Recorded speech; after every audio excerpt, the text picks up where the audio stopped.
Hello friends, topic है emotions yes, emotional drama no. ये topic बहुत ही कॉमन है, डे टू डे लाइफ में ये काफ़ी होता है। एक्चुअली इमोशंस का होना अच्छा है, पर इमोशनल ड्रामा बिल्कुल यूज़लेस है। आइए इसको ऐसे समझते हैं। एक हस्बैंड और वाइफ हैं। उनकी कार जो उनको उनकी फर्स्ट एनिवर्सरी पे एक दूसरे को उन्होंने गिफ्ट की, वो उसमें घूमने गए, मूवी देखी, drive in theatre and finally return home. उनके पास गैरेज नहीं था, सो उन्होंने कार रोड साइड पे पार्क कर दी। जब वो उठे तो देखा कार नहीं है। दोनों को बहुत शॉक लगा। उनकी कार मिसिंग थी, वो चोरी हो गई थी। पहली कार जिसको उन्होंने सिर्फ एक दिन यूज़ किया, वाइफ उसको ले नहीं पाई। रोते हुए वो सोफे पे बैठ गई। हस्बैंड भी बहुत उदास था, लेकिन इस समय उसको अपनी वाइफ पर बहुत प्यार आया। उसने उसको प्यार किया, हक किया, कहा कार चली गई है, तुम अपसेट हो सकती हो, कार इज़ लॉस्ट, लेकिन you can take it easy, either way the car is lost. तो क्यों न हम इसको ज़्यादा परेशान हों इस चीज़ के लिए, कार ही तो है। वाइफ ने हस्बैंड को देखा और वो मोमेंट पास हो गया। 2 महीने बाद पुलिस ने कार को चोरों से रिकवर कर लिया। कार उसके हस्बैंड को वापस मिल गई। उस इवनिंग जब वो पुलिस स्टेशन से कार ड्राइव करके घर आ रहे थे, the husband rammed the car against the truck. इस बार वो ये बात नहीं ले पाया। This time his turn, he couldn't take it. घर वापस आकर वो दुखी होके सोफे पे बैठ गया। द वाइफ वॉज जोल्टेड, वो बहुत हिल गई। बस इस समय उसको अपने हस्बैंड के ऊपर बहुत ज़्यादा प्यार आ रहा था।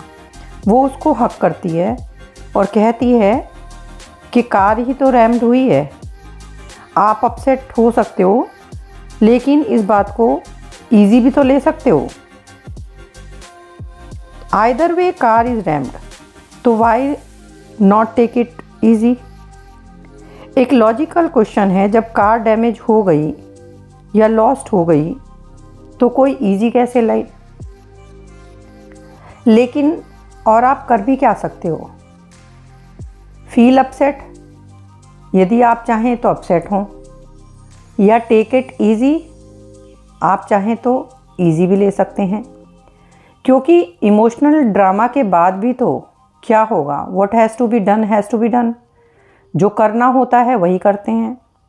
पुलिस कंप्लेन, कार को वर्कशॉप भेजना, इंश्योरेंस क्लेम करना, मीन्स जो ज़रूरी चीज़ें हैं वही करनी पड़ती हैं। एक एग्ज़ाम्पल है, एक बच्चा एक सब्जेक्ट में फेल हो गया। फादर ने बच्चे को मारा, मदर ने अपना दीवार में सिर हिट किया। After all the emotional drama. आपको बच्चे के उस वीक सब्जेक्ट को इम्प्रूव करने के लिए स्पेशल कोचिंग देनी होगी और ज़्यादा ध्यान रखना होगा। तो जो करना चाहिए आपको वो करना चाहिए। जैसे आपने दूध को गैस पे बॉईल किया, लेकिन दूध बर्तन से निकल के गैस के ऊपर बिखर गया।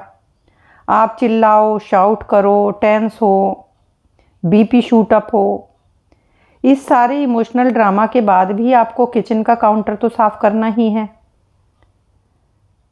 चाहे स्टॉक मार्केट क्रैश हो जाए, चाहे किसी लव्ड वन की डेथ हो जाए, होता वही है जो होना है। यहाँ इमोशनल होना प्रॉब्लम नहीं है। इमोशनल रिएक्शन को ड्रामेटिक होने से बचाना है। ये सब समझ आता है कि आपकी कार खो गई है या बच्चा फेल हो गया है तो आंसू तो आने ही हैं, या किसी अपने लव्ड वन की डेथ पे आपको सैड फील करके आप क्राई करते हो। सो इमोशंस तो yes, but emotional drama no. Emotional maturity emotions को अवॉइड करने में नहीं है, but avoiding emotional drama. Always what has to be done has to be done. Then why the drama.